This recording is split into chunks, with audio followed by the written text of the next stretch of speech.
সব থেকে হেফাজত করো, পেরেশানি দূর করে দাও আল্লাহ। বিসমিল্লাহির রহমানির রহিম। দাও আল্লাহ তাআলা, জনগণের খেদমত করার তৌফিক দিয়ে দাও। আমাদের আলহাজ সোহরাবউদ্দিন ভাই, আল্লাহ মেহেরবানি করে কবরটারে জান্নাতের টুকরা বানায়া দাও।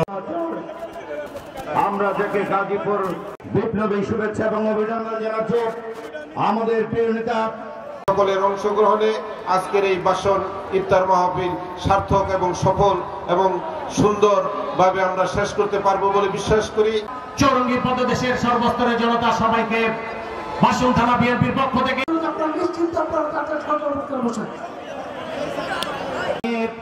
আজকে যে ইফতারের আয়োজন করেছে এর জন্য তাদেরকে ধন্যবাদ জানাই।